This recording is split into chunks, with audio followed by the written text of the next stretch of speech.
ओम शांति। 5 मई 2025 बाबा के महावाक्य हैं। बाबा कहते हैं, मीठे बच्चे सदा इसी नशे में रहो कि हम संगम युगी ब्राह्मण हैं। हम जानते हैं जिस बाबा को सब पुकार रहे हैं वह हमारे सम्मुख है। प्रश्न, जिन बच्चों का बुद्धि योग ठीक होगा उन्हें कौन सा साक्षात्कार होता रहेगा? उत्तर है, सतयुगी नई राजधानी में क्या क्या होगा, कैसे हम स्कूल में पढ़ेंगे, फिर राज्य चलाएंगे, यह सब साक्षात्कार जैसे जैसे नज़दीक आते जाएंगे होता रहेगा। परंतु जिनका बुद्धि योग ठीक है, जो अपने शांति धाम और सुख धाम को याद करते हैं, धंधा धोरी करते भी एक बाप की याद में रहते हैं, उन्हें ही यह सब साक्षात्कार होंगे। गीत है ओम नमो शिवाय। ओम शांति। भक्ति मार्ग में और जो भी सत्संग होते हैं उनमें तो सब गए होंगे। वाह, या तो कहेंगे बोलो सब वाह गुरु, या राम का नाम बताएंगे। यहाँ बच्चों को कुछ कहने की भी ज़रूरत नहीं रहती, एक ही बार कह दिया है, घड़ी घड़ी कहने की दरकार नहीं। बाप भी एक हैं, उनका कहना भी एक ही है। क्या कहते हैं बच्चे, माँ में कम याद करो, पहले सीख कर फिर आकर। हम जिस बाप के बच्चे हैं उनको याद करना। यह भी तुमने अभी ब्रह्मा द्वारा जाना है कि हम सभी आत्माओं का बाप वह एक है। दुनिया यह नहीं जानती, तुम जानते हो, हम सब उस बाप के बच्चे हैं। उनको सभी गॉड फादर कहते हैं। अब फादर कहते हैं, मैं साधारण तन में तुमको पढ़ाने आता हूँ। तुम जानते हो बाबा इनमें आए हैं, हम उनके बच्चे हैं। बाबा ही आकर पतित से पावन होने का रास्ता बताते हैं। यह सारा दिन बुद्धि में रहता है। यूँ शिव बाबा की संतान तो सब है, परंतु तुम जानते हो और कोई नहीं जानते हैं। तुम बच्चे समझते हो हम आत्मा हैं। हमको बाप ने फरमान किया है कि मुझे याद करो, मैं तुम्हारा बेहद का बाप हूँ। सब चिल्लाते रहते हैं कि पतित पावन आओ। हम पतित बने हैं, यह देह नहीं कहती, आत्मा इस शरीर द्वारा कहती है। 84 जन्म भी आत्मा लेती है ना। यह बुद्धि में रहना चाहिए कि हम एक्टर्स हैं। बाबा ने हमको अब त्रिकालदर्शी बनाया है, आदि मध्य अंत का ज्ञान दिया है। बाप को ही सब बुलाते हैं ना, अभी भी वह कहेंगे, कहते रहते हैं कि आओ, और तुम संगमयुगी ब्राह्मण कहते हो, बाबा आया हुआ है। यह संगम युग को भी तुम जानते हो, यह पुरुषोत्तम युग गाया जाता है। पुरुषोत्तम युग होता ही है कलयुग के अंत और सतयुग के आदि के बीच में। सतयुग में सतपुरुष, कलयुग में झूठे पुरुष रहते हैं। सतयुग में जो होकर गए हैं उन्हों के चित्र हैं। सबसे पुराने ते पुराने यह चित्र हैं, इनसे पुराने चित्र कोई होते नहीं। ऐसे तो बहुत मनुष्य फालतू चित्र बैठ बनाते हैं। यह तुम जानते हो कौन कौन होकर गए हैं। जैसे नीचे अम्बा का चित्र बनाया है अथवा काली का चित्र है, तो ऐसी भुजाओं वाली हो थोड़ी सकती है। अम्बा को भी 2 भुजाएं होंगी ना। मनुष्य तो जाकर हाथ जोड़ते पूजा करते हैं। भक्ति मार्ग में अनेक प्रकार के चित्र बनाए हैं। मनुष्य के ऊपर ही भिन्न भिन्न प्रकार की सजावट करते हैं तो रूप बदल जाता है। यह चित्र आदि वास्तव में कोई है नहीं, यह सब भक्ति मार्ग है। यहाँ तो मनुष्य लूले लंगड़े निकल पड़ते हैं। सतयुग में ऐसे नहीं होते। सतयुग को भी तुम जानते हो, आदि सनातन देवी देवता धर्म था। यहाँ तो ड्रेस देखो, हर एक की अपनी अपनी कितनी वैरायटी है। वहाँ तो यथा राजा रानी तथा प्रजा होते हैं। कितना नज़दीक होते जाएंगे तो तुमको अपनी राजधानी की ड्रेस आदि का भी साक्षात्कार होता रहेगा। देखते रहेंगे, हम ऐसे स्कूल में पढ़ते हैं, यह करते हैं। देखेंगे भी वह जिनका बुद्धि योग अच्छा है, अपना शांति धाम सुख धाम को याद करते हैं। धंधा धोरी तो करना ही है। भक्ति मार्ग में भी धंधा आदि तो करते हैं ना। ज्ञान कुछ भी नहीं था, यह सब भक्ति है। उसको कहेंगे भक्ति का ज्ञान। वह यह ज्ञान दे ना सके कि तुम विश्व के मालिक कैसे बनेंगे। अभी तुम यहाँ पढ़कर भविष्य विश्व के मालिक बनते हो। तुम जानते हो यह पढ़ाई है ही नई दुनिया, अमर लोक के लिए। बाकी कोई अमरनाथ पर शंकर ने पार्वती को अमर कथा नहीं सुनाई है, वह तो शिव शंकर को मिला देते हैं। अभी बाप बच्चों को समझा रहे हैं, यह भी सुनते हैं। बाप बिगड़ सृष्टि के आदि मध्य अंत का राज कौन समझा सकेंगे। यह कोई साधु संत आदि नहीं है जैसे तुम गृहस्थ व्यवहार में रहते थे वैसे यह भी। ड्रेस आदि सब वही है, जैसे घर में माँ बाप बच्चे होते हैं, फ़र्क कुछ नहीं है। बाप इस रथ पर सवार हो आते हैं बच्चों के पास, यह भाग्यशाली रथ गाया जाता है। कभी बैल पर सवारी भी दिखाते हैं। मनुष्यों ने उल्टा समझ लिया है, मंदिर में कभी बैल हो सकता है क्या? श्री कृष्ण तो प्रिंस है, वह थोड़े ही बैल पर बैठेंगे। भक्ति मार्ग में मनुष्य बहुत मूंझे हुए हैं। मनुष्यों को है भक्ति मार्ग का नशा, तुमको है ज्ञान मार्ग का नशा।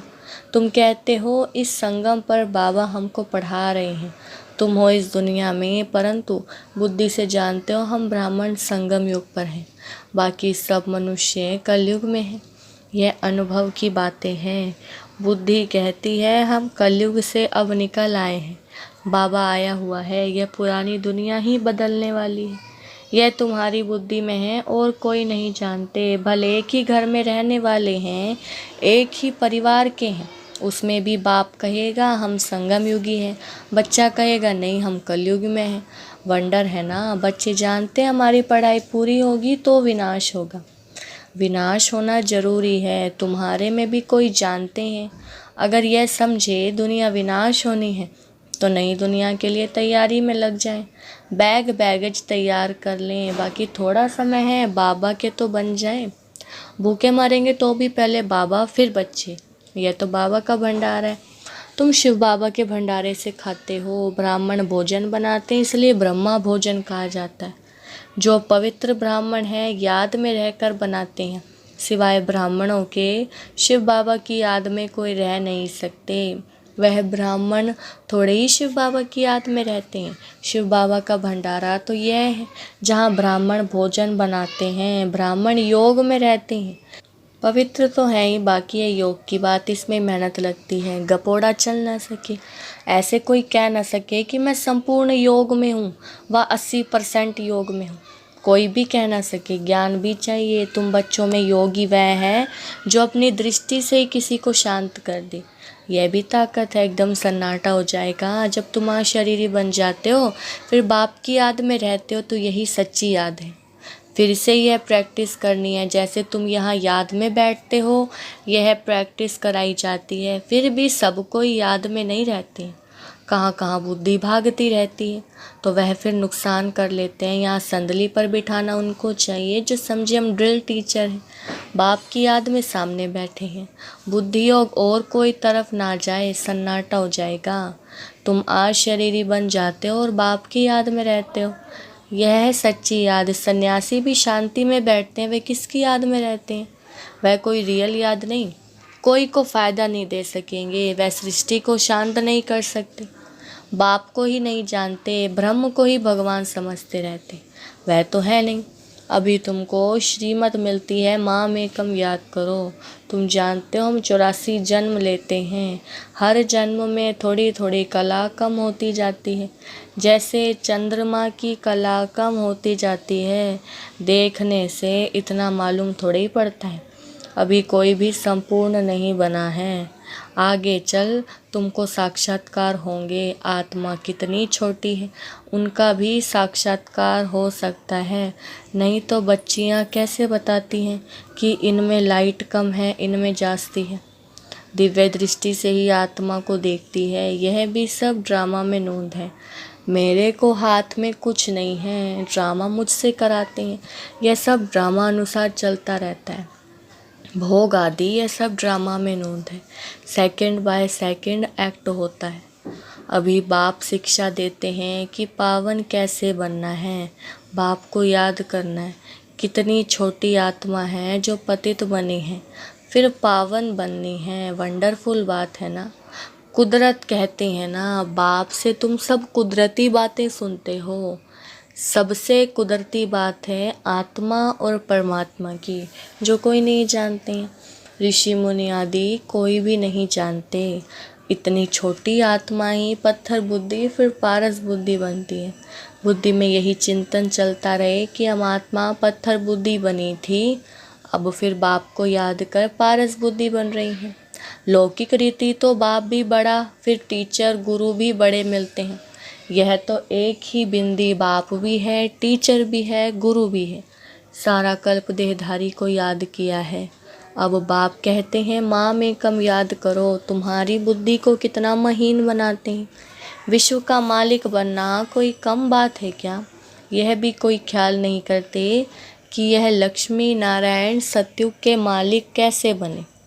तुम भी नंबरवार पुरुषार्थ अनुसार जानते हो। नया कोई इन बातों को समझ ना सके। पहले मोटे रूप से समझा, फिर महीनता से समझाया जाता है। बाप है बिंदी, वह फिर इतना बड़ा बड़ा लिंग रूप बना देते हैं।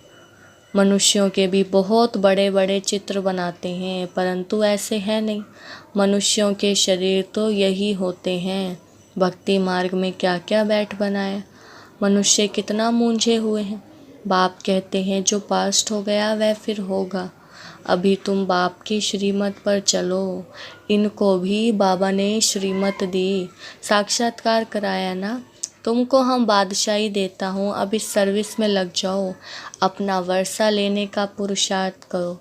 यह सब छोड़ दो तो यह भी निमित्त बना। सब तो ऐसे नहीं बनते जिनको नशा चढ़ा तो आकर बैठ गए। हमको तो राजाई मिलती है, फिर ये पाई पैसा क्या करेंगे। तो अब बाप बच्चों को पुरुषार्थ कराते हैं। राजधानी स्थापन हो रही है, कहते भी हम लक्ष्मी नारायण से कम नहीं बनेंगे। तो श्रीमत पर चलकर दिखाओ, चूंचा मत करो। बाबा ने थोड़ी कहा कि बाल बच्चों का क्या हाल होगा। एक्सीडेंट में कोई अचानक मर जाते हैं तो कोई भूखा रहता है क्या? कोई ना कोई मित्र संबंधी आदि देते हैं खाने के लिए। तो यहाँ देखो बाबा पुरानी झोपड़ी में रहते हैं, तुम बच्चे आकर महलों में रहते हो। बाप कहेंगे बच्चे अच्छी रीति रहे, खाए पी, जो कुछ भी नहीं ले आए हैं उनको भी सब कुछ अच्छी रीति मिलता है। इस बाबा से भी अच्छी रीति रहते हैं। शिव बाबा कहते हैं हम तो हैं ही रमता योगी, कोई का भी कल्याण करने जा सकता हूँ। जो ज्ञानी बच्चे हैं वह कभी साक्षात्कार आदि की बातों में खुश नहीं होंगे, सिवाय योग के और कुछ भी नहीं। इन साक्षात्कार की बातों में खुश नहीं होना। अच्छा, मीठे मीठे सिकिलधे बच्चों प्रति माता पिता बाप दादा का याद प्यार और गुड मॉर्निंग। रूहानी बाप की रूहानी बच्चों को नमस्ते। हम रूहानी बच्चों की रूहानी बाप दादा को नमस्ते नमस्ते, गुड मॉर्निंग। धारणा के लिए मुख्य सार। पहला पॉइंट है, योग की ऐसी स्थिति बनानी है जो दृष्टि से ही किसी को शांत कर दे, एकदम सन्नाटा हो जाए। इसके लिए अशरीरी बनने का पूरा अभ्यास करना है। दूसरा पॉइंट है, ज्ञान के सच्चे नशे में रहने के लिए याद रहे कि हम संगम युगी ब्राह्मण हैं। अब यह पुरानी दुनिया बदलने वाली है, हम अपने घर जा रहे हैं। श्रीमत पर सदा चलते रहना है, चूं-चां नहीं करनी है। बाबा ने वरदान दिया है, परमात्म मिलन द्वारा रूह रिहान का सही रेस्पॉन्स प्राप्त करने वाले बाप समान बहुरूपी भव। वरदान का विस्तार। जैसे बाप बहुरूपी है, सेकंड में निराकार से आकारी वस्त्र धारण कर लेते हैं, ऐसे आप भी इस मिट्टी की ड्रेस को छोड़ आकारी फरिश्ता ड्रेस, चमकीली ड्रेस पहन लो तो सहज मिलन भी होगा और रूह रिहान का क्लियर रेस्पॉन्स समझ में आ जाएगा। क्योंकि यह ड्रेस पुरानी दुनिया की वृत्ति और वाइब्रेशन से, माया के वाटर या फायर से प्रूफ है। इसमें माया इंटरफेयर नहीं कर सकती है। स्लोगन है, दृढ़ता असंभव से भी संभव करा देती है। अव्यक्त इशारे, रूहानी रॉयल्टी और प्योरिटी की पर्सनैलिटी धारण करो। ब्रह्मा कुमार का अर्थ ही है सदा प्योरिटी की पर्सनैलिटी और रॉयल्टी में रहना।